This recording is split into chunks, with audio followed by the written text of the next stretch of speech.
શું તમે ક્યારેય સાંભળ્યું છે કે કોઈ મહિલા 13 મહિના સુધી બાળકને પોતાના ગર્ભમાં લઈને ફરી હોય અને જ્યારે ડોક્ટરે તેનું અલ્ટ્રાસાઉન્ડ કર્યું ત્યારે તે તેના પગમાં પડીને માફી માંગવા લાગી?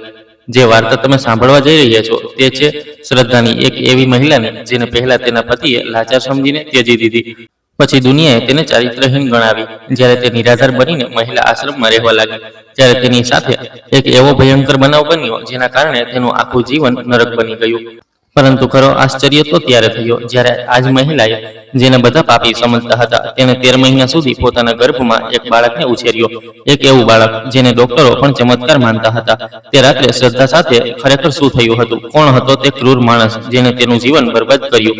અને 13 મહિના પછી જ્યારે બાળકનો જન્મ થયો ત્યારે તેનામાંથી કેવી તેજસ્વીતા પ્રગટી કે ડોક્ટરો પણ જોઈને સ્તબ્ધ થઈ ગયા. તો ચાલો આજે શ્રદ્ધાની આ રૂવાટા ઊભા કરી દેનારી કહાની સાંભળીએ. આ વાર્તાને ખૂબ પ્રેમ આપજો. આભાર. મેડમ, હું મરી રહી છું. મને ગર્ભવતી થયાને લગભગ 13 મહિના થઈ ગયા છે, પણ આ બાળક બહાર નથી આવી રહ્યું. દર્દથી રડતી મેં મારા મોટા પેટ તરફ ઈશારો કર્યો. ઇન્ચાર્જે ડોક્ટરને મારા પર દયા આવી અને તેઓ તરત જ મને હોસ્પિટલ લઈ ગયા. જ્યારે ડોક્ટરને ખબર પડી કે મારા બાળકને 13 મહિના થઈ ગયા છે પરંતુ તેનો જન્મ થયો નથી, તો તેમણે તરત જ મારા પેટ પર અલ્ટ્રાસાઉન્ડ મશીન મૂક્યું. સ્ક્રીન પર જોતાની સાથે તેઓ ચીસો પાડી ઉઠ્યા અને મારા પગમાં પડીને ઘૂંટણિયા બેસીને માફી માંગવા લાગ્યા. કારણ કે મારા પેટમાં મારું નામ શ્રદ્ધા હતું. હું એક મધ્યમ વર્ગના પરિવારની દીકરી હતી. મારા પિતા રોજમદાર મજૂર હતા અને હું તેમનું એકમાત્ર સંતાન હતી. મારા પિતા ગરીબ હતા, પણ તેઓ હંમેશા મારી દરેક ઈચ્છા પૂરી કરવાનો પ્રયત્ન કરતા. અમે એક જૂના ભાડાના મકાનમાં રહેતા હતા. હું મારા પિતાના એ જૂના ઘરમાં રાજકુમારીની જેમ રહેતી હતી. અમારી ગરીબી હોવા છતાં અમારું ઘર શાંતિપૂર્ણ હતું અને મારા પિતાના પ્રેમથી મને ક્યારેય કોઈ વસ્તુની ઉણપ નહોતી. એક સાંજે જ્યારે મારા પિતા કામ પરથી પાછા ફર્યા ત્યારે તેમનો ચહેરો ખુશીથી ચમકતો હતો. તેમના હાથમાં મીઠાઈ હતી. શ્રદ્ધા, અહીં આવ, જો હું તારા માટે શું લાવ્યો છું. મારા પિતાએ મને બોલાવી. હા પિતાજી, મીઠાઈ આ શેના વિશે છે? મેં હસતા હસતા પૂછ્યું. મારી દીકરી, મેં તારા લગ્ન નક્કી કર્યા છે અને હું જીવતો છું ત્યાં સુધી તું મારા પરિવારનો હિસ્સો બની રહે એમ હું ઈચ્છું છું. મારા પિતાએ પ્રેમથી મારા માથા પર હાથ ફેરવ્યો. પણ પિતાજી, હું તમને કેવી રીતે છોડી શકું? હું રડી પડી. દીકરીઓ પારકી થાપણ છે. દરેક છોકરીએ એક દિવસ પોતાનું ઘર વસાવવું પડે છે અને મારું કર્તવ્ય છે કે હું તને સુરક્ષિત અને સુખી જીવન આપું. મારા પિતાના વ્યવહારમાં એક વિચિત્ર આરામ હતો. પછી મારા લગ્ન થઈ ગયા. મારા પતિ વિપુલ શિક્ષિત અને સમજદાર માણસ હતા. હું ગરીબ હતી પણ ખૂબ સુંદર પણ હતી. મેં મારું ગ્રેજ્યુએશન પૂરું કર્યું હતું, એટલે જ મને આટલો સારો અને ધનવાન સંબંધ મળ્યો. પપ્પા ખુશ હતા કે તેમની દીકરી એક સારા પરિવારની પુત્રવધુ બનશે અને સુખી જીવન જીવશે. વિપુલનું ઘર એક સુંદર મહેલથી ઓછું નહોતું. તેમની પાસે ગાડીઓ, નોકરો અને મેં ક્યારેય સપનામાં પણ નહોતી જોઈ તેવી દરેક વૈભવી વસ્તુ હતી. શ્રદ્ધા મારા જીવનની સૌથી સુંદર ભેટ છે. વિપુલે અમને બંનેને અમારા લગ્નની પહેલી રાત્રે બાજુમાં બેસાડીને કહ્યું, વિપુલ, હું એક ગરીબ પિતાની દીકરી છું. મને આટલા મોટા પરિવારના રીતિ રિવાજો અને જીવનશૈલી વિશે કંઈ ખબર નથી. એને ખચકાઈને જવાબ આપ્યો, તમે કેમ ચિંતા કરો છો? તમારે કંઈ શીખવાની જરૂર નથી. બસ મારા બનીને રહો. તમારી સુંદરતા અને સાદગી જ મારી સૌથી મોટી સંપત્તિ છે. વિપુલે સ્મિત કરીને કહ્યું. ધીમે ધીમે મારા લગ્નને લગભગ 2 વર્ષ વીતી ગયા અને તે 2 વર્ષમાં મારા પિતા પણ મને હંમેશ માટે છોડી ગયા. આ આઘાત મારા માટે ખૂબ મોટો હતો, પણ વિપુલે તે દુઃખના ક્ષણોમાં મને ક્યારેય તૂટવા ન દીધી. વધુ સમય વીતી ગયો અને અમારા લગ્નને 8 વર્ષ થઈ ગયા, પણ આ 8 વર્ષમાં અમારો પ્રેમ જરાય બદલાયો નહીં. હા, મને બાળકનો હોવાની ઉણપ ચોક્કસ મહેસૂસ થતી હતી. હું ઘણીવાર મારા પરિવારના મહેનતોણા અને ટિપ્પણીઓ પર રડતી હતી. વિપુલ, હું ખૂબ ડરી ગયેલી છું. અમારા લગ્નને 8 વર્ષ થઈ ગયા છે. અમે દરેક ડોક્ટરની સલાહ લીધી છે, પણ કંઈ કામ નથી આવ્યું. મેં એક રાત્રે દુઃખી થઈને કહ્યું, લોકો શું કહે છે તેના પર ધ્યાન ન આપો. શ્રદ્ધાએ મારા આંસુ લૂછતા કહ્યું, પણ શું તમે પણ મને છોડીને દૂર નહીં જતા રહો, કારણ કે આપણને સંતાન નથી? મેં ડરતા ડરતા પૂછ્યું, તમે શું વાત કરો છો? જ્યારે ભગવાન મંજૂરી આપે ત્યારે તે આપણને બાળકથી આશીર્વાદ કરશે. અને સાચું કહું તો મને તમારા સિવાય કંઈ જોઈતું નથી. વિપુલે કહ્યું. તેમણે મારો હાથ સખત રીતે પકડ્યો અને પછી એક એવો દિવસ આવ્યો જે મારા આખા જીવનને ખુશીમાંથી વિનાશમાં ફેરવી નાખશે. અમે શહેરની બહારના એક કાર્યક્રમમાંથી ઘરે પાછા ફરી રહ્યા હતા. તે દિવસે હવામાન ખાસ કરીને ખરાબ હતું અને ભારે વરસાદ પડી રહ્યો હતો, જેના કારણે રસ્તો ખૂબ લપસણો બની ગયો હતો. વિપુલ ઝડપથી ગાડી ચલાવી રહ્યા હતા ત્યારે અચાનક સામેથી આવતા એક ટ્રકે અમારી કારને ટક્કર મારી. કાર રસ્તા પર ફરતી ફરતી ફાટા પરથી ઉતરી ગઈ અને પછી એક ખાડામાં પડી ગઈ. આ પછી એક જોરદાર વિસ્ફોટ અને કાચ તૂટવાનો અવાજ આવ્યો. મારી નજર સામે અંધારું છવાઈ ગયું અને હું બેહોશ થઈ ગઈ. જ્યારે મેં આંખો ખોલી ત્યારે હું હોસ્પિટલના એક ખાનગી વૈભવી રૂમમાં હતી. મારા આખા શરીરમાં અસહ્ય પીડા હતી, ખાસ કરીને મારા જમણા પગમાં, જે અસહ્ય હતી. વિપુલ ક્યાં છે? મારા પતિ ક્યાં છે? મેં નજીકમાં ઊભેલી નર્સને બૂમ પાડી. તેઓ ઠીક છે, તેમને કંઈ થયું નથી, ચિંતા ન કરો. તેમને નાની ઈજાઓ થઈ છે અને તેઓ બીજા રૂમમાં આરામ કરી રહ્યા છે. નર્સે શાંતિથી જવાબ આપ્યો, મારી કાંડા તપાસીને. મારા પગમાં ભયંકર દર્દ છે, હું તેને હલાવી પણ નથી શકતી. કૃપા કરીને ડોક્ટરને એક ક્ષણ માટે બોલાવો. મેં રડતા રડતા વિનંતી કરી. થોડીવાર પછી ડોક્ટર રૂમમાં પ્રવેશ્યા. તેમનો ચહેરો ઊંડો દુઃખથી ભરેલો હતો. શ્રદ્ધાજી, શું તમને ભાન આવ્યું? તે અદ્ભુત છે, પણ કૃપા કરીને મને માફ કરજો. મારી પાસે તમારા માટે ખૂબ જ ખરાબ સમાચાર છે. ડોક્ટરે પલંગની બાજુમાં ઊભા રહીને કહ્યું. આ સાંભળીને હું ડરી ગઈ. શું સમાચાર છે ડોક્ટર? મારું હૃદય જોરથી ધબકવા લાગ્યું. જુઓ, તમારા જમણા પગને રોડ અકસ્માતમાં ખરાબ રીતે કચડાઈ ગયો હતો. હાડકું તૂટી ગયું હતું અને પગ સડી ગયો હતો. અમે અમારાથી બનતું બધું કર્યું, પણ ચેપનું ગંભીર જોખમ હતું અને તમારું જીવન બચાવવા માટે અમારે તમારો એક પગ કાપવો પડ્યો. હવે તમે કાયમી ધોરણે એક પગથી અપંગ છો. ડોક્ટરે મને આખું સત્ય સીધી રીતે જણાવી દીધું. મારું મન સંપૂર્ણપણે બહેરું થઈ ગયું. મને લાગ્યું કે મારા માથા પર એક ભારે પથ્થર પડ્યો છે. શું મારે એક પગ કાપી નાખવામાં આવ્યો હતો? હું હંમેશ માટે લાચાર બની ગઈ હતી. મને આ વાતનો ખ્યાલ આવતાની સાથે જ હું જોર જોરથી રડવા લાગી. મારી આખી દુનિયા અંધકારથી ભરાઈ ગઈ હતી. ત્યારે જ વિપુલ પણ રૂમમાં આવ્યા. તેમના કપાળ પર ફાટો બાંધેલો હતો, પણ તેઓ પોતાના પગ પર ચાલીને આવ્યા. વિપુલ, જુઓ, મને શું થઈ ગયું છે? હું લાચાર છું. મેં રડતા રડતા તેમનો હાથ પકડવાનો પ્રયત્ન કર્યો. વિપુલે આંચકા સાથે પોતાનો હાથ પાછો ખેંચી લીધો. તેમની આંખોમાં મારા માટે જૂનો પ્રેમ કે ચિંતાનો કોઈ અણસાર નહોતો. તેના બદલે તેઓ મારી તરફ એક અજાણ્યા વ્યક્તિની જેમ જોઈ રહ્યા હતા.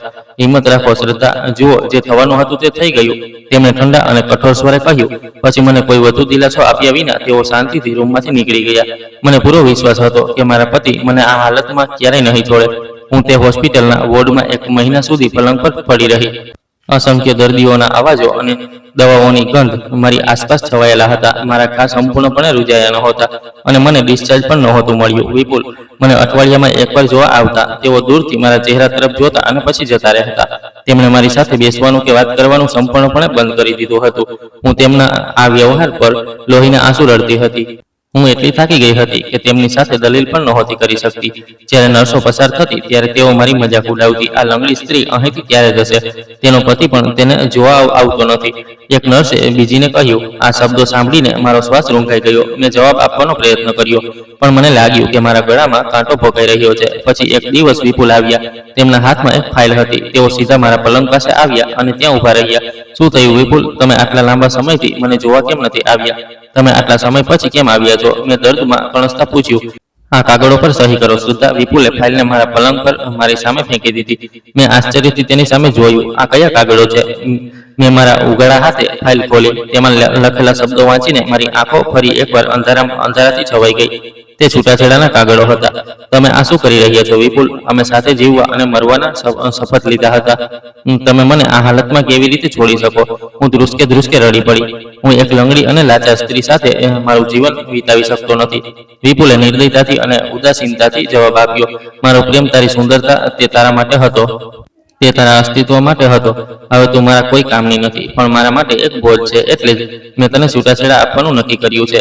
અહીં છૂટાછેડાના કાગળો છે, તેના પર સહી કર અને પછી મને કાયમ માટે ભૂલી જા. તેમણે મારી પાસે સહી કરાવી અને પછી પાછળ જોયા વિના જ મને તે હોસ્પિટલના પલંગ પર ત્યજીને ચાલ્યા ગયા.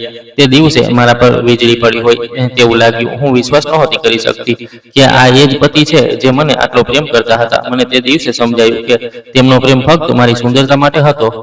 આજે જ્યારે હું એક પગથી અપંગ બની ત્યારે તેમણે પોતાના બધા વચનો અને કસમો તોડી નાખ્યા અને મને હંમેશ માટે એકલી છોડી દીધી. તે સમયે મને દિલાસો આપવાવાળું કોઈ નહોતું. મારા માતા પિતા તો પહેલાથી જ મૃત્યુ પામ્યા હતા અને એક પણ સંબંધી નહોતો જે મને જોવા પણ આવે. હવે હું તે હોસ્પિટલના પલંગ પર એકલી સૂઈને છત તરફ જોઈ રહી હતી. મારી આંખોના આંસુ સુકાઈ ગયા હતા અને મારું હૃદય પથ્થર બની ગયું હતું.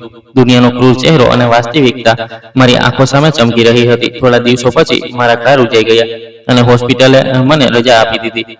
મારી પાસે માત્ર તે જ કપડાં હતા જે મેં અકસ્માત સમયે પહેર્યા હતા. મેં મારી ઘોડી પકડી અને ખૂબ મુશ્કેલીથી પોતાને હોસ્પિટલની બહાર ખેંચી. મને સમજ નહોતી પડતી કે ક્યાં જવું, કારણ કે મારી પાસે કોઈ આશરો નહોતો રહ્યો. હું હોસ્પિટલની બહાર એક બેન્ચ પર બેસીને રડી રહી હતી. મારું મન સંપૂર્ણપણે ખાલી હતું. ત્યારે અચાનક એક મધ્યમ વયની મહિલા આવીને મારી બાજુમાં બેઠી. તેણે મારી દુર્દશા અને મારા કપાયેલા પગનું ધ્યાનથી નિરીક્ષણ કર્યું. તમને શું થયું છે? તમે આ હાલતમાં અહીં એકલા કેમ બેઠા છો? તે મહિલાએ પૂછ્યું. મારી પાસે ક્યાંય જવાની જગ્યા નથી. મારા પતિએ મને લાચાર હોવાને કારણે છૂટાછેડા આપી દીધા છે અને મારા માતા પિતા હવે જીવિત નથી. મેં તે બધું એક શ્વાસમાં કહી દીધું. મારામાં હવે વધુ રડવાની હિંમત નહોતી. કોઈ પણ છોકરી માટે આ શહેરમાં આ રીતે ખુલ્લેઆમ રહેવું મૃત્યુ કરતાં પણ ખરાબ છે. તે મહિલાએ મને સલાહ આપી. એટલા માટે નજીકમાં ઘણા મહિલા આશ્રમો છે. તમારે ત્યાં જવું જોઈએ. ત્યાં તમારા જેવી ઘણી લાચાર મહિલાઓ રહે છે. ઓછામાં ઓછું ત્યાં તમારી પ્રતિષ્ઠા સુરક્ષિત રહેશે અને તમને છુપાવવા માટે એક જગ્યા મળશે. તેની સલાહ માનીને મેં મહિલા આશ્રમનું સરનામું શોધી કાઢ્યું અને ત્યાં ગઈ. મને ખબર નહોતી કે તે મહિલા આશ્રમની ઊંચી મજબૂત દિવાલો પાછળ મારી માટે એક ભયંકર પરીક્ષા રાહ જોઈ રહી હતી, જેનું હું સપનું પણ નહોતી જોઈ શકતી. જ્યારે હું આશ્રમમાં પહોંચી ત્યારે મને લાગ્યું કે ઊંચી લાંબી દિવાલો મને કરડવાનો પ્રયત્ન કરી રહી છે. જ્યારે હું ત્યાં મારા કપાયેલા પગ સાથે ઘોડીના સહારે ચાલતી હતી ત્યારે ત્યાંની દરેક મહિલા મને વિચિત્ર રીતે જોઈ રહી હતી. મારી સુંદરતા હજુ પણ એ જ હતી. મારો રંગ અને આકર્ષણ યથાવત રહ્યું હતું. ભલે હું એક પગથી અપંગ હતી, મારું અસ્તિત્વ તે બધા માટે એક પ્રશ્ન ચિહ્ન બની ગયું હતું. જ્યારે પણ હું ગેલેરીમાંથી પસાર થતી ત્યારે હું તેમની ધીમી વાતચીત સાંભળી શકતી હતી. તું આટલી સુંદર છે, તારા પતિ તને ફક્ત લાચાર હોવાને કારણે કેવી રીતે છોડી શકે? જરૂર તું અમારાથી કંઈક બીજું છુપાવી રહી છે. મારી બાજુના પલંગ પર રહેલી રાગિનીએ મને એક સાંજે સીધું જ પૂછ્યું. તેનો ચહેરો તીવ્ર જિજ્ઞાસાથી ભરેલો હતો. તેની આંખો મારી આંખો પર સ્થિર હતી, મારા દરેક ભાવનો અભ્યાસ કરી રહી હતી. તેના શબ્દોમાં સહાનુભૂતિ ઓછી અને વ્યંગ વધુ હતો. એક પુરુષનો પ્રેમ સ્ત્રીના શરીર સુધી મર્યાદિત હોય છે રાગિની.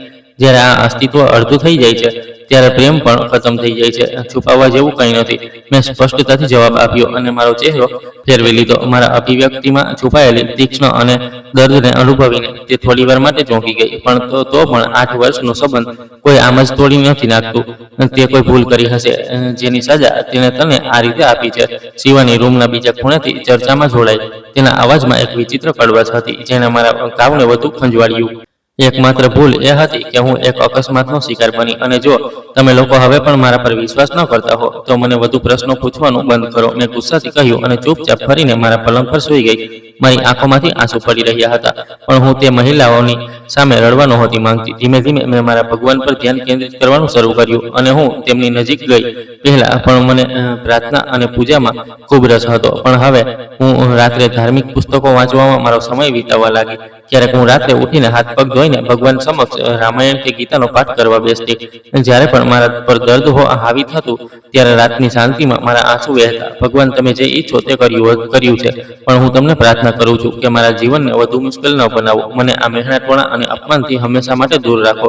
મેં રડીને ભગવાનને વિનંતી કરી. મારા હૃદય પર હંમેશા એક વિચિત્ર ભાર રહેતો હતો. મને લાગતું હતું કે ભગવાન મારી વિનંતી સાંભળી રહ્યા છે, પણ મને ખબર નહોતી કે તેઓ મારી પ્રાર્થના સ્વીકારશે કે નહીં.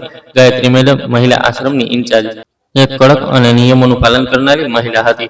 તે ઘણીવાર રાત્રે રાઉન્ડ પર જતી અને જ્યારે પણ તે મને જાગતી જોતી ત્યારે તે મારા રૂમના દરવાજે ઊભી રહેતી. શ્રદ્ધા, તું શું આખી રાત જાગતી રહે છે? તારા સ્વાસ્થ્યનું પણ ધ્યાન રાખ. તું પહેલાથી જ ખૂબ નબળી છે. આ રીતે તો તું વધુ બીમાર પડી જઈશ. ગાયત્રી મેડમે એક રાત્રે મારી બાજુમાં ઊભા રહીને નર્મસ્થી કહ્યું. તેની કડક વર્તણૂકની વિરુદ્ધ તેની આંખોમાં મારા માટે એક ક્ષણની દયા ઝળકી. મેડમ, મને ઊંઘ નથી આવતી. જ્યારે હું મારું મન ભગવાન પર કેન્દ્રિત કરું છું ત્યારે જ મને શાંતિ મળે છે. મારો દિવસ આસપાસની વાતચીત સાંભળવામાં વીતી જાય છે. અને આ રીતે મેં રાત્રે તેને ધીમેથી જવાબ આપ્યો. મારો ચહેરો આંસુઓ અને પીડાથી ભીનો હતો અને મારો અવાજ થાકેલો હતો. આ મહિલા આશ્રમ છે શ્રદ્ધા. દરેક સ્ત્રી કોઈને કોઈ દુઃખ સાથે અહીં આવે છે.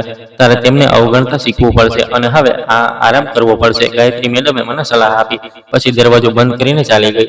મેં એક ઊંડો શ્વાસ લીધો. પલંગ પર સૂઈને છત તરફ જોઈ રહી.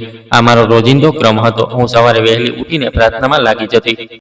હું મારા હૃદયની બધી વાતો, મારા દુઃખો અને મારી નબળાઈઓ મારા ભગવાન સમક્ષ રજૂ કરતી. તે સમયે ત્યાંની મહિલાઓ ગાઢ ઊંઘમાં હતી.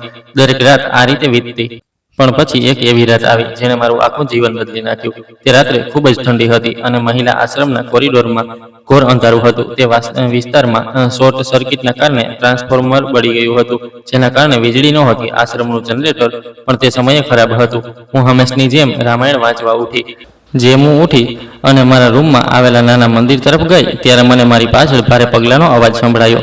આગળ વધવાને બદલે હું પાછી ફરી અને અંધારામાં જોઈને પૂછ્યું, ત્યાં કોણ છે? હમણાં જ કોણ આવ્યું? મેં ગભરાયેલા અવાજે પૂછ્યું. પાછળ જોવાનો સખત પ્રયત્ન કર્યો. મારું હૃદય જોરથી ધબકવા લાગ્યું અને મારા અંગો હિંસક રીતે ધ્રુજી ઉઠ્યા. મેં પોતે જ અંદરથી દરવાજો બંધ કર્યો હતો, પણ કદાચ સ્ટોપર સુરક્ષિત નહોતો. મારા પૂછવા છતાં કોઈ જવાબ ન મળ્યો અને એટલું અંધારું હતું કે હું મારો હાથ પણ નહોતી જોઈ શકતી. પછી મને લાગ્યું કે કદાચ મને ભ્રમ થયો હશે અથવા કદાચ કોઈ બિલાડી અંદર આવી ગઈ હશે. હું ત્યાંથી જવા માટે ફરી. અચાનક અંધારામાં એક મજબૂત ખરબચડા હાથે મારા મોંને એક વિચિત્ર ગંધવાળા કપડાથી જોરથી ઢાંકી દીધું. કોઈએ મને પાછળથી પકડી લીધી. મને છોડી દો. તમે કોણ છો? ભગવાન માટે મને મારશો નહીં. મારી પાસે કંઈ નથી. મેં તે કપડાની વચ્ચેથી જોરથી ચીસો પાડવાનો સખત પ્રયત્ન કર્યો. મારા હાથ ડરથી શૂન્ય થઈ ગયા હતા અને મારો શ્વાસ રૂંગાઈ રહ્યો હતો. પણ તે માણસની પકડ ખૂબ મજબૂત હતી. તે જંગલી માણસે સાંભળ્યું નહીં. તે ખૂબ જ મજબૂત માણસ હતો અને હું એક પગવાળી લાચાર નબળી સ્ત્રી તેનો પ્રતિકાર નહોતી કરી શકી. મેં પોતાને મુક્ત કરવાનો સખત પ્રયત્ન કર્યો. મેં તેના હાથ પર ઈજા પહોંચાડી, તેને દૂર ધકેલી દીધો અને મારી બધી શક્તિ એકઠી કરીને તેના હાથમાં મારા નખ પણ ખોસી દીધા. પણ મારા બધા પ્રયત્નો નિષ્ફળ ગયા. તેણે મને જમીન પર ફેંકી દીધી. હું હમણાં જ પ્રાર્થના કરવા ઉઠી હતી. તે પવિત્ર ક્ષણમાં કોઈકે મારું આખું જીવન બરબાદ કરી નાખ્યું. હું ત્યાં ફ્લોર પર એક શબની જેમ પડી રહી અને પછી તે જતો રહ્યો. બીજે દિવસે સવારે જ્યારે સૂર્યપ્રકાશ પડ્યો ત્યારે મેં ખૂબ મુશ્કેલીથી પોતાને બાથરૂમ સુધી ખેંચી. હું પાણીની નીચે કલાકો સુધી રડતી રહી. હું મારા અસ્તિત્વ પર લાગેલા તે ગંદા ડાઘને ધોઈ નાખવા માંગતી હતી, પણ આ ડાઘ દૂર થતા નહોતા. મેં પોતાને ઘસીને ધોઈ, પણ તે લાગણી દૂર ન થઈ. શ્રદ્ધા, તારી આંખો કેમ આટલી સૂજી ગઈ છે? શું તું આખી રાત રડતી રહી છે? અને તારા ચહેરા પર આ શું છે? આ સ્ક્રેચ કેવા છે? રાગીનીએ નાસ્તાના ટેબલ પર મારો ચહેરો તપાસતા પૂછ્યું. તેના અવાજમાં શંકા હતી, પણ તે ક્ષણે તેની સહાનુભૂતિ પણ મારા માટે ઝેર લઈ જેવી લાગી. મેં મારા વાળને આગળ કરીને મારો ચહેરો છુપાવવાનો નિષ્ફળ પ્રયત્ન કર્યો. કાંઈ નથી થયું. મને ફક્ત માથું દુખતું હતું એટલે હું રાત્રે બરાબર સૂઈ ન શકી. અને પછી બાથરૂમમાં અંધારું હતું એટલે હું પડી ગઈ અને મને ઈજા થઈ. મેં તેમની નજરો ટાળીને ખોટું કહ્યું. મને મન થયું કે ચીસો પાડીને બધાને કહું કે ગઈકાલે રાત્રે શું થયું હતું, પણ હું ખૂબ ડરી ગઈ હતી. ત્યારે તારું ધ્યાન રાખવું જોઈએ. તું લાચાર છે, છતાં તું આટલી બેદરકાર છે. શિવાનીએ કટાક્ષમાં કહ્યું. પોતાની ચાની ચૂસકી લેતા મેં ચૂપચાપ રોટલીનો ટુકડો લીધો અને એક કોળિયો મોંમાં મૂક્યો, પણ હું તેને ખાઈ ન શકી. મારી પ્રતિષ્ઠાનું રક્ષણ કરવા માટે હું ચૂપ રહી. મને ડર હતો કે જો હું તેમને કહીશ તો તેઓ મને જ દોષ આપશે. લોકો કહેશે કે મહિલા આશ્રમમાં રહેનારી મહિલાઓ જન્મથી જ ચારિત્રહીન હોય છે. ગાયત્રી મેડમ મારા પર વિશ્વાસ કરવાને બદલે મારા પર કોઈ આરોપ લગાવીને મને બહાર ફેંકી દેશે અને પછી હું ફરી રસ્તા પર આવી જઈશ. આ બધું વિચારીને મેં અપમાનને ગળી લીધો અને અંદરથી ગુંગણામણ અનુભવી. હે ભગવાન, તમે જાણો છો કે હું નિર્દોષ છું. મેં કોઈ ગુનો નથી કર્યો. મને આવી ક્રૂરતાથી સજા ન કરો. તેના કરતાં સારું છે કે તમે મને મારી નાખો. હું દરરોજ રડતી અને ભગવાનને પ્રાર્થના કરતી. મારું હૃદય લોહીના આંસુ રડતું હતું. હું મારા પોતાના પ્રતિબિંબને પણ ધિક્કારવા લાગી હતી. જ્યારે પણ હું અરીસામાં મારો ચહેરો જોતી ત્યારે મારી આંખોમાં નફરત ભરાઈ જતી. દિવસો વીતતા ગયા. મેં પોતાને મારા રૂમ સુધી સીમિત કરી લીધી. હું કોઈની સાથે વાત નહોતી કરતી. મારું ખાવા પીવાનું રૂટીન ખૂબ ગડબડ થઈ ગયું હતું. પણ હજી થોડા જ દિવસો વીત્યા હતા જ્યારે મને વિચિત્ર લાગવા માંડ્યું. હું સવારે ઉઠતી ત્યારે ચક્કર આવતા અને ઉલટી થતી. હું કોઈ પણ ખોરાકની ગંધ પણ સહન નહોતી કરી શકતી અને મારું શરીર તૂટવા લાગ્યું હતું. શ્રદ્ધા, તને સારું નથી લાગી રહ્યું. તું ઘણા દિવસોથી બરાબર ખાતી પીતી નથી. તારે મહિલા આશ્રમના દવાખાનામાં જવું જોઈએ. એક દિવસ ગાયત્રી મેડમે મારી હાલત જોઈને મને કહ્યું. તેમના ચહેરા પર મારા માટે સ્પષ્ટ ચિંતા દેખાતી હતી. તેમણે મારો હાથ મારા કપાળ પર મૂક્યો અને જોયું કે તે તાવથી સળગી રહ્યો હતો. મને કંઈ નથી થયું મેડમ. મને લાગે છે કે મને થોડી પેટની તકલીફ છે. હું થોડી દવા લઈશ અને હું ઠીક થઈ જઈશ. હું દવાખાને જવા નથી માંગતી. મેં ચીડાઈને જવાબ આપ્યો અને પલંગ પર પાછી સૂઈ ગઈ. પણ મારું આખું શરીર પરસેવાથી ભીંજાયેલું હતું અને મારામાં ઊભા થવાની પણ શક્તિ નહોતી. એક અજાણ્યો ડર મને કોરી રહ્યો હતો.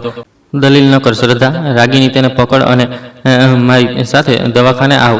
જો તેને કંઈ થશે તો મારે ઉપર જવાબ આપવો પડશે.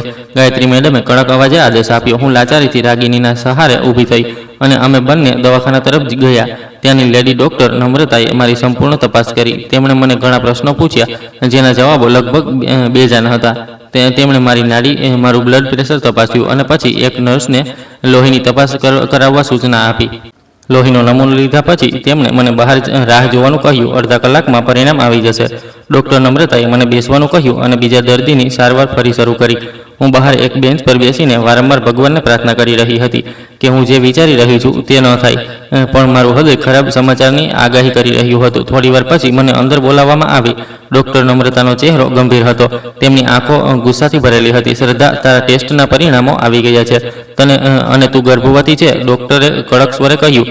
મને જે ડર હતો તે બોમ્બ તેમણે હમણાં જ મારા માથા પર નાખ્યો. તેમના શબ્દો સાંભળીને મારા પગ નીચેથી જમીન સરકી ગઈ અને મારા કાનમાં એક શાંતિ છવાઈ ગઈ. તમે શું કહી રહ્યા છો? આ કેવી રીતે શક્ય છે? આ બધું જૂઠું છે. આ રિપોર્ટ ખોટો છે. હું ગાંડપણમાં ચીસો પાડી અને મારી ખુરશી પરથી ઊભી થઈ ગઈ. મારું આખું શરીર પાંદડાની જેમ ધ્રુજી રહ્યું હતું અને મારી આંખોમાં આંસુ ભરાઈ આવ્યા. રિપોર્ટ ક્યારેય ખોટું નથી બોલતા. છોકરી, તું 2 મહિનાની ગર્ભવતી છે અને તું બરાબર જાણે છે કે આ બાળક કોનું છે. તારા જેવી મહિલાઓ જે અહીં આશ્રમમાં બેસીને આવા જૂઠાણા કરે છે. ડૉક્ટર નમ્રતાએ મારા તરફ નફરતથી જોયું અને પછી પાયલને ટેબલ પર ફેંકી દીધું. તેમની આંખોમાં રહેલી નફરતે મારા આખા અસ્તિત્વને વીંધી નાખ્યું. મેં સમજાવવાનો પ્રયત્ન કર્યો, પણ મારા શબ્દો મારા ગળામાં અટકી ગયા હતા. હું ત્યાંથી ચાલી ગઈ. હું સીધી મારા રૂમમાં ગઈ અને દરવાજો બંધ કરી દીધો. હું ફ્લોર પર પડી અને અનિયંત્રિત રીતે રડવા લાગી. મારા પતિએ મને ફક્ત એટલા માટે છૂટાછેડા આપી દીધા હતા કારણ કે હું તેમને બાળક આપી શકી નહોતી. અને આજે જ્યારે હું તેજાયેલી લાચાર કપાયેલા પગ સાથે એક લાચાર સ્ત્રીની જેમ જીવી રહી હતી, ત્યારે મારા ગર્ભમાં એક ગેરકાયદેસર બાળક ઉછરી રહ્યું હતું. આ મારા ગર્ભમાં ઉછરી રહ્યું છે. તેનો દોષ કોનો છે? હે ભગવાન, તમે મારી કઈ પરીક્ષા લઈ રહ્યા છો? મેં કયા પાપ કર્યા છે જેની મને આવી ભયંકર સજા મળી રહી છે? હું મંદિર તરફ ફરી રડતા રડતા ભગવાનને પ્રશ્ન પૂછતી.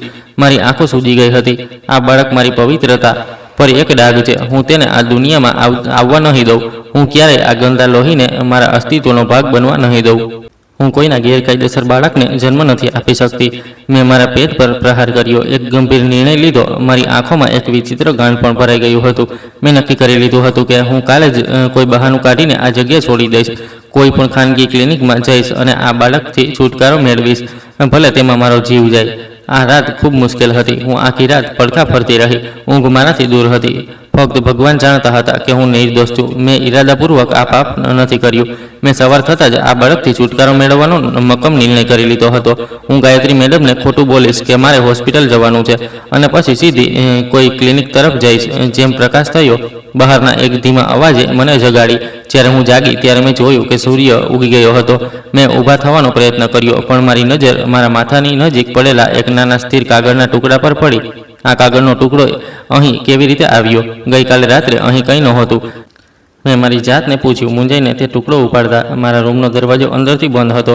સ્ટોપર મજબૂત રીતે લાગેલું હતું. કોઈ અંદર પ્રવેશી ન શકે. મેં કહ્યું. મારા ઉઘાડા હાથે તે ટુકડો ખોલતા તે બોલ્ડ અક્ષરોમાં લખેલો હતો.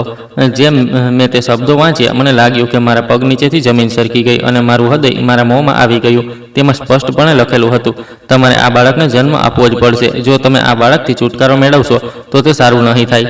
જો તમે ભગવાનનો ચમત્કાર જોવા માંગતા હો તો તે જે કહે છે તે કરો. આખરે આ બધું કોને ખબર હતી અને તે કોણે લખ્યું હતું?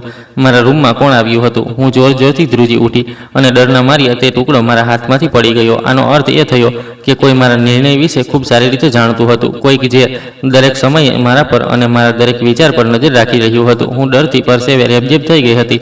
રૂમની બંધ દિવાલો પણ મને ખતરનાક લાગી રહી હતી.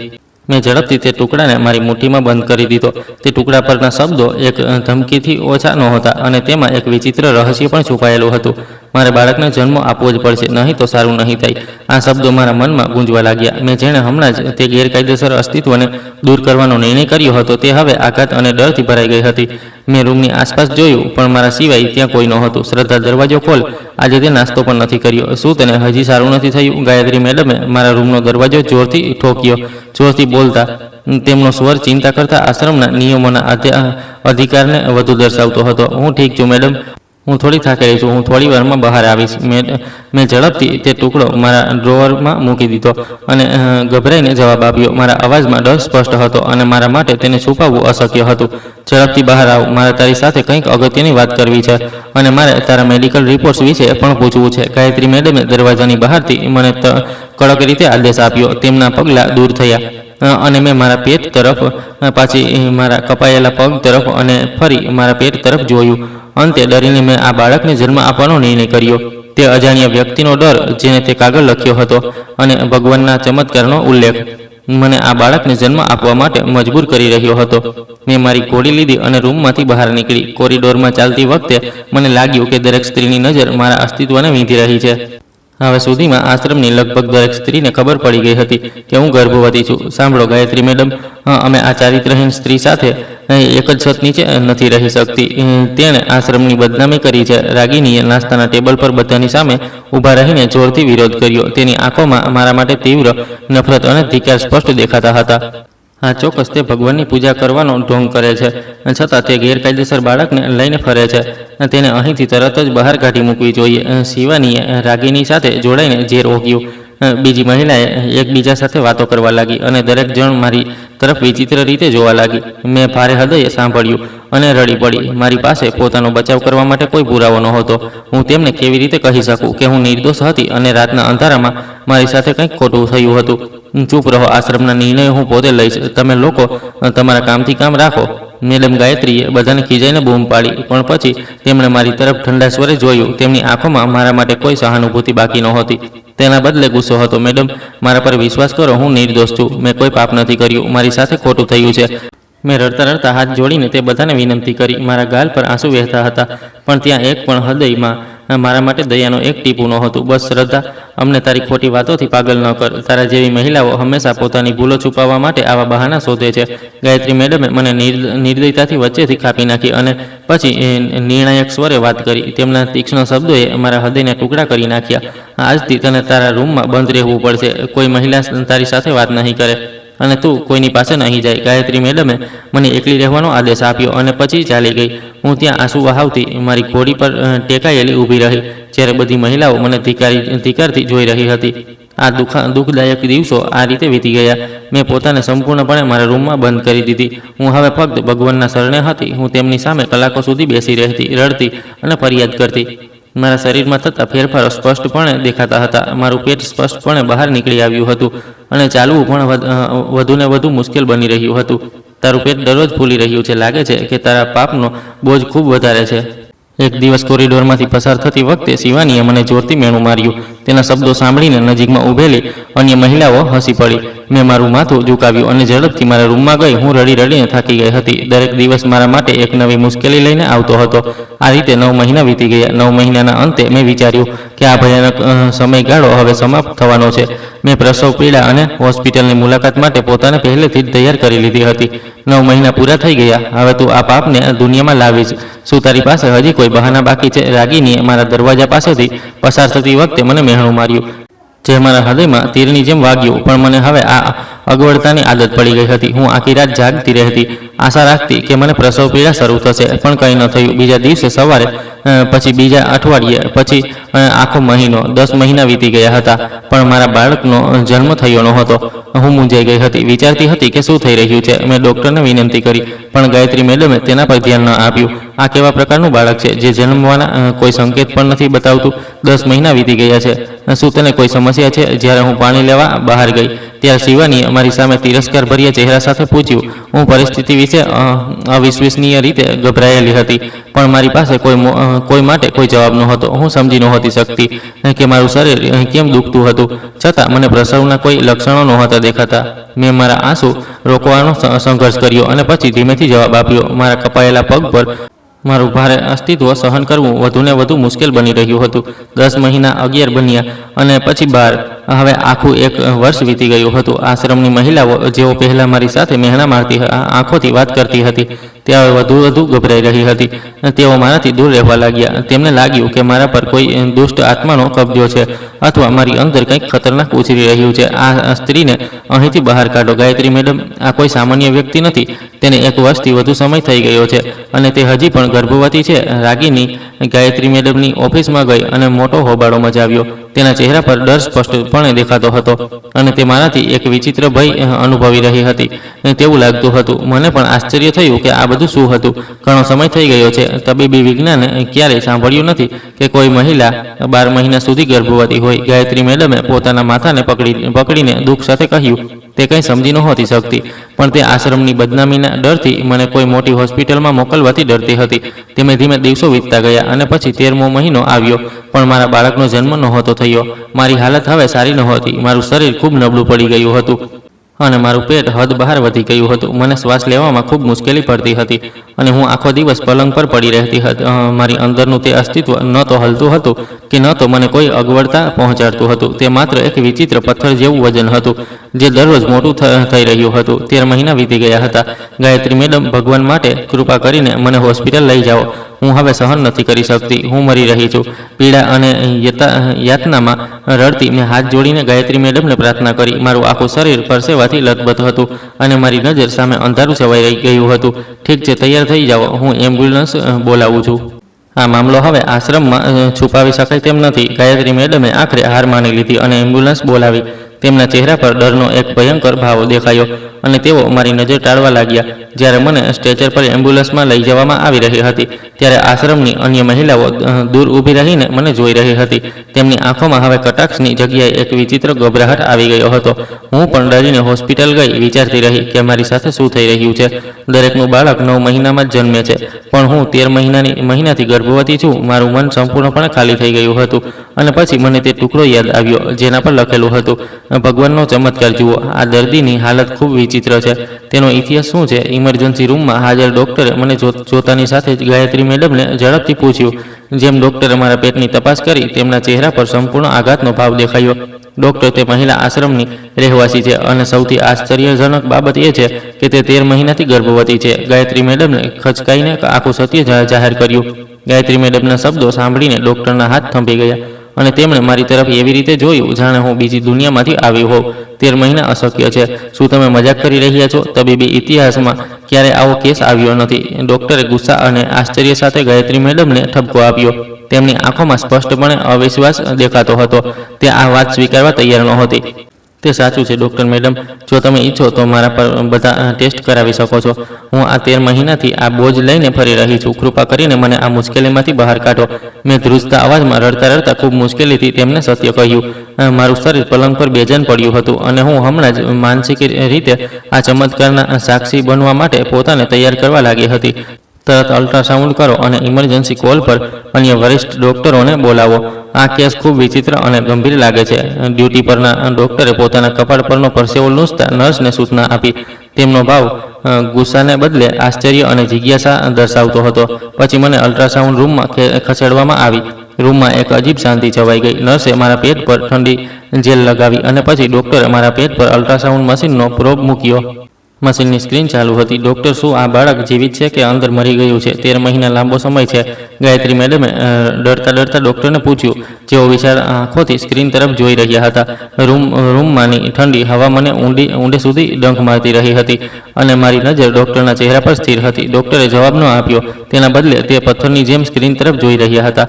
તેમની આંખો આશ્ચર્યથી પહોળી હતી અને તેમના હાથ ધ્રુજી રહ્યા હતા. ડૉક્ટરે મશીનનો પ્રોગ મારા પેટ પરથી હટાવ્યો અને પાછળ હટી ગયા. બીજા જ ક્ષણે ડૉક્ટર મહિમા અને આખી હોસ્પિટલની ટીમે મારી સામે ઘૂંટણીએ પડીને માફી માંગવાનું શરૂ કર્યું. હું મૂંઝાઈ ગઈ. તેઓ આવું કેમ કરી રહ્યા છે? કૃપા કરીને અમને માફ કરો શ્રદ્ધા. અમે તમને એક સામાન્ય દર્દી સમજ્યા હતા અને તમારા પર શંકા કરી હતી. ડૉક્ટર મહિમાએ ધ્રુજતા અવાજે હાથ જોડીને કહ્યું. તેમની આંખોમાં એક વિચિત્ર પસ્તાવો દેખાતો હતો. તેણે મને વધુ મૂંઝવી દીધી. ડૉક્ટર, તમે બધા મારા પગમાં કેમ બેઠા છો? મને કહો કે મારા બાળક સાથે શું થયું? મેં ગભરાયેલા સ્વરે પૂછ્યું. પલંગ પરથી ઉઠવાનો પ્રયત્ન કર્યો. મારું હૃદય મારા ગળામાં આવી ગયું હતું અને મને લાગ્યું કે કદાચ મારો છેલ્લો સમય આવી ગયો છે. અમે જાણીએ છીએ કે તમે નિર્દોષ છો. તમે કોઈ સામાન્ય સ્ત્રી નથી, પણ કંઈક ખૂબ જ ખાસ છો. લેડી ડૉક્ટરે ધીમા અવાજે કહ્યું. આગળ વધીને મારો હાથ પકડ્યો. તેમના ચહેરા પર જે તેજ ડર અને આશ્ચર્ય હતું જે થોડીવાર પહેલાં તેમની દલીલમાં પ્રતિબિંબ થયું હતું. તો પછી તમે મને સત્ય કેમ નથી કહેતા? તમે બધા મારા દુઃખમાં વધારો કેમ કરી રહ્યા છો? મેં લગભગ ચીસો પાડી. ગુસ્સે થઈને અને પીડાથી ભરાઈને મારી ધીરજ ખૂટી રહી હતી અને મારા પેટનું વજન મને ગુંગળાવી રહ્યું હતું. તમારો અલ્ટ્રાસાઉન્ડ રિપોર્ટ બતાવે છે કે તમે 13 મહિનાથી ગર્ભવતી છો, પણ તમારા બાળકનો જન્મ હજી થયો નથી. ડોક્ટરે તેમની પાસેથી ફાઇલ લેતા મને એક અવિશ્વસનીય સત્ય રજૂ કર્યું. તેમના કપાળ પર પરસેવો ચમકતો હતો અને તેઓ સ્ક્રીન તરફ વારંવાર જોતા હતા. પણ આ કેવી રીતે શક્ય છે? એક બાળક 13 મહિના સુધી ગર્ભમાં કેવી રીતે રહી શકે અને તે હજી પણ જીવિત કેવી રીતે છે? મેં આશ્ચર્યમાં તેમને પ્રશ્ન કર્યો. ભગવાનના ચમત્કારનું વચન આપતો તે ટુકડો મારા મનમાં ફરી ફરીને ચાલી રહ્યો હતો. આ ખરેખર ભગવાનનો ચમત્કાર છે. અને સૌથી આશ્ચર્યજનક વાત એ હતી કે બાળકનો વિકાસ ખૂબ ધીમો હતો. ડોક્ટરે સ્ક્રીનને આંગળીથી બતાવતા સમજાવવાનો પ્રયત્ન કર્યો. તેમના અવાજમાં એક ગંભીરતા હતી જે આખા રૂમમાં ફેલાઈ ગઈ હતી. પણ શું તે સામાન્ય છે? શું તે બીમાર છે? મેં મારી ડર હોવા છતાં માતૃત્વની ઉત્સુકતા સાથે પૂછ્યું. મારું આખું શરીર પેટમાં ધ્રુજી રહ્યું હતું અને મારો શ્વાસ મુશ્કેલ હતો. તેને કોઈ બીમારી નહોતી, પણ તેના હૃદયના ધબકારાને બદલે તેનામાંથી એક વિચિત્ર તેજસ્વીતા પ્રગટી રહી હોય તેવું લાગતું હતું. ડોક્ટરે એક ઊંડો શ્વાસ લીધો અને તે સત્ય જાહેર કર્યું જેણે બધાના શબ્દો છીનવી લીધા હતા. આ બધું સાંભળીને હું પણ ગભરાઈ ગઈ. વિચારતી રહી કે શું થઈ રહ્યું છે. મને કંઈ સમજાતું નહોતું. તમે શું વાત કરી રહ્યા છો? એક સ્પાર્ક ક્યારેય કોઈ વ્યક્તિના હૃદયમાંથી કેવી રીતે નીકળી શકે? મેં મારું માથું પકડ્યું. મારું મન બધું સ્વીકારવા તૈયાર નહોતું. મારી અંદર એક વાવાઝોડું ઉછળી રહ્યું હતું. પણ બીજાઓએ મને ખોટી રીતે સમજી. કદાચ આ તેમના માટે એક શક્તિશાળી જવાબ હતો. તે જ ક્ષણે ગાયત્રી મેડમ અને આશ્રમની અન્ય મહિલાઓ જેઓ બહાર ઊભી હતી તેમને અંદર બોલાવવામાં આવી. ડોક્ટરે તેમને અલ્ટ્રાસાઉન્ડ સ્ક્રીન બતાવી અને પરિસ્થિતિ સમજાવી. આ કેવા પ્રકારનો ચમત્કાર છે? અમે તેને મહેણા મારતા હતા, તેને પાપી ગણતા હતા અને આ સ્ત્રીને ચારિત્રહીન સમજતા હતા. ગાયત્રી મેડમે સ્ક્રીન તરફ જોયું અને મોં પર હાથ મૂક્યો. તેમના ચહેરા પર શરમનો ભાવ છવાઈ ગયો. તેમની આંખોમાં આંસુ ભરાઈ આવ્યા. મને માફ કરજો શ્રદ્ધા, મેં તમારા પર આટલા બધા આરોપ લગાવ્યા છે અને હંમેશા તમારું અપમાન કર્યું છે. રાગિનીએ આંસુઓ સાથે આગળ વધીને મારા કપાયેલા પગને સ્પર્શ કર્યો. તેની આંખોમાં રહેલી ઊંડી નફરત હવે એક ભયંકર ડરમાં ફેરવાઈ ગઈ હતી. 13 લાંબા મહિનાની રાહ, આટલી બધી મુશ્કેલીઓ અને પીડા પછી અંતે મને એક પુત્ર થયો. શ્રમ રૂમમાં દરેક જણ આશ્ચર્યથી આંખો પહોળી કરીને જોઈ રહ્યા હતા. તે દુનિયાના અન્ય કોઈ બાળક જેવો નહોતો. તેની ત્વચા ખૂબ નરમ અને ચમકદાર હતી. તેના છાતીના તે ભાગમાં જ્યાં તેનું હૃદય ધબકે છે ત્યાં એક વિચિત્ર પારદર્શક તેજસ્વીતા મહેસૂસ થતી હતી. તેની આંખો મોટી, ઊંડી વાદળી અને તેની પાંપણો ઊંડી કાળી હતી. એ ભગવાન, આ એક ચમત્કારથી ઓછું નથી. મેં મારા આખા મેડિકલ કેરિયરમાં આટલું સુંદર બાળક ક્યારેય નથી જોયું. ડોક્ટર મહિમાએ ખુશીથી બાળકને પોતાના હાથમાં લેતા ઉદ્ગાર કર્યો. ડોક્ટરો પણ આનાથી આશ્ચર્યચકિત હતા. કહેતા હતા, આ એક ચમત્કાર છે. મને મારું બાળક આપો. હું મારા આંખના તારાને પકડવા માંગુ છું. રડતા રડતા મેં હાથ જોડીને તેમને વિનંતી કરી. મારી અંદર પ્રેમનો દરિયો ઉછળી રહ્યો હતો અને તે બાળકને જોઈને મારા બધા દુઃખો દૂર થઈ ગયા. આ સમાચાર આગની જેમ ફેલાઈ ગયા. મહિલા આશ્રમના માલિકને બોલાવવામાં આવ્યા. તેમને બધું વિગતવાર જણાવવામાં આવ્યું. તેમનું નામ મુકેશ હતું. એક ખૂબ જ પ્રતિષ્ઠિત અને કાયદાનું પાલન કરનાર માણસ. તેઓ હોસ્પિટલમાં આવ્યા, બાળકને જોયો અને મને મળ્યા. આ મારા આશ્રમ સામે એક ગંભીર આરોપ છે. મને તમારી સામે આવી બેદરકારી માટે શરમ છે. મુકેશ સાહેબે મારા પલંગની બાજુમાં ઊભા રહીને માથું ઝુકાવીને દુઃખી સ્વરે કહ્યું. તેમનો સ્વર સાચી શરમ અને એક પ્રમાણિક માણસના દુઃખને પ્રતિબિંબિત કરતો હતો. મારે ફક્ત ન્યાય જોઈએ છે સાહેબ. તે જંગલી માણસે મારી દુનિયા બરબાદ કરી દીધી છે. તેને કોઈ પણ ભોગે ન્યાયના કઠેડામાં લાવવો જ જોઈએ. મેં મારા બાળકને મારા છાતી સાથે પકડીને શક્તિશાળી રીતે પ્રાર્થના કરી. હું હવે તે નબળી સ્ત્રી નહોતી. મારા આ બાળકને મને એક અનોખી શક્તિ આપી હતી. હું આ કેસને પૂરી હદ સુધી આગળ વધારીશ. શ્રદ્ધાજી, આ મારું તમને વચન છે. મુકેશ સાહેબે તેમનો નિર્ણય જાહેર કર્યો.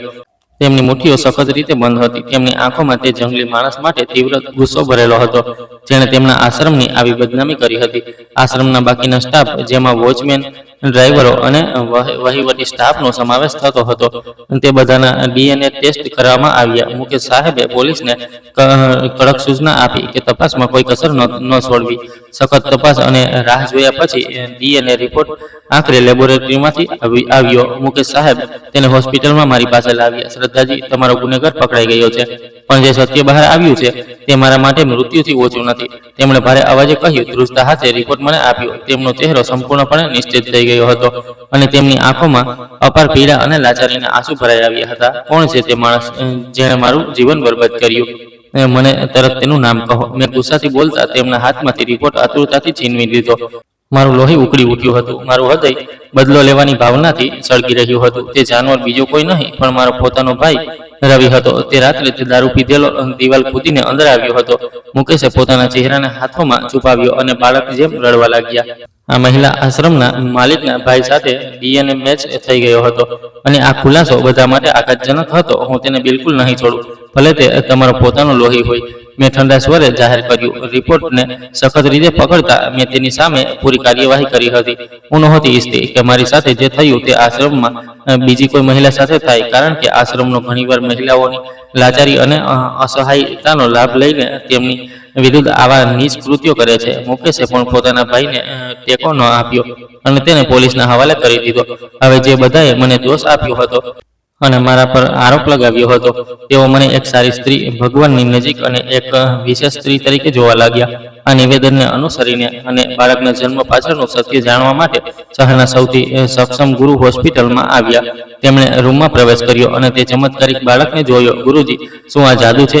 ભગવાનનો સંકેત આ બાળકની છાતી પાસે આ તેજ કેમ દેખાય છે? ડોક્ટર મહિમાએ ખૂબ આદર અને જિજ્ઞાસાથી ગુરુજીને પૂછ્યું. ગુરુજીએ બાળકને પોતાના ખોળામાં લીધું, તેના તેજસ્વી ચહેરા તરફ ધ્યાનથી જોયું અને સ્મિત કર્યું. આ સ્ત્રી ખરેખર સારી અને પવિત્ર છે.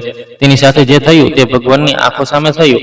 ગુરુજીએ શાંત ધીમા અવાજે કહ્યું. તેમના શબ્દો સાંભળીને રૂમમાં હાજર બધા, ખાસ કરીને ગાયત્રી મેડમ અને રાગીની શરમથી માથું ઝુકાવી લીધું. ભગવાન, તમે મારું રક્ષણ કેમ ન કર્યું? મને આટલી લાંબી યાતનામાંથી કેમ પસાર થવા દીધી?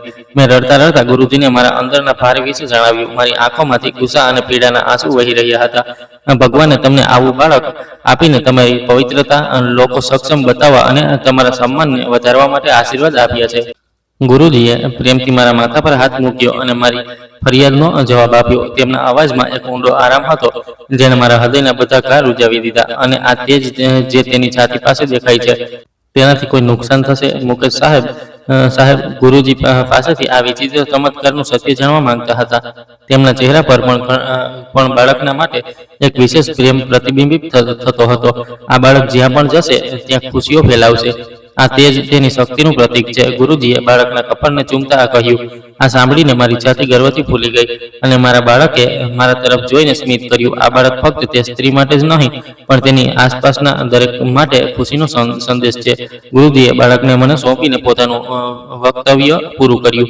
આ ભગવાનનો એક મહાન ચમત્કાર છે, જેણે દુનિયાને બતાવ્યું છે કે સત્ય ક્યારેય છુપાવી શકાતું નથી. જેણે મારી સાથે ખોટું કર્યું છે, તેને તેના કૃત્યોની સખત સજા મળી છે. કોર્ટે રવિને તેના નીચતા માટે સખત સજા ફટકારી. મુકેશ આશ્રમના માલિક, જે તે પતિત માણસના ભાઈ હતા, એક દિવસ ફૂલોનો ગુલદસ્તો લઈને મારી પાસે આવ્યા. શ્રદ્ધા, મને ખબર છે કે મારા પોતાના લોહીએ તમને આઘા આપ્યો છે, જે કદાચ ક્યારેય નહીં રૂજાય. મુકેશે મારી તરફ શરમ સાથે જોયું અને પોતાની વાતચીત શરૂ કરી.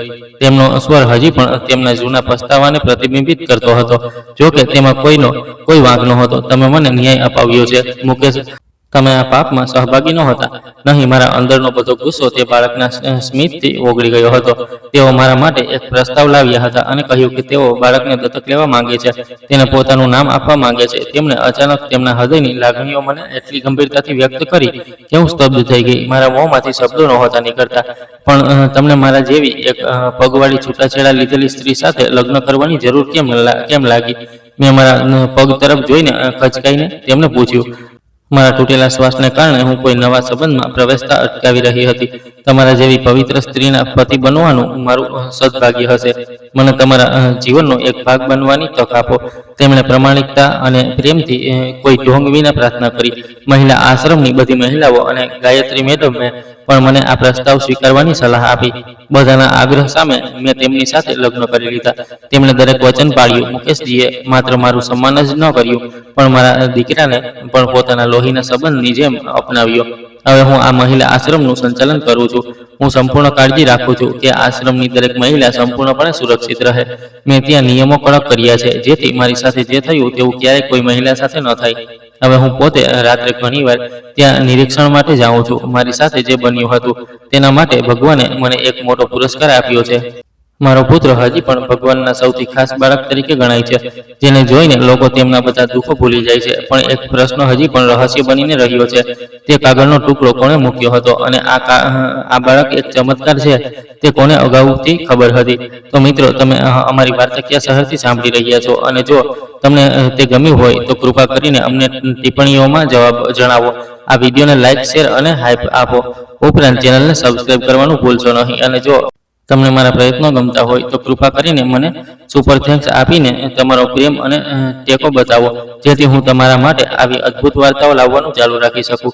આ વાર્તા સંપૂર્ણપણે કાલ્પનિક છે અને ફક્ત મનોરંજન અને જાગૃતિના હેતુઓ માટે રજૂ કરવામાં આવી છે. આ વાર્તાનો કોઈ વ્યક્તિ, સ્થળ અથવા વાસ્તવિક ઘટના સાથે કોઈ સંબંધ નથી.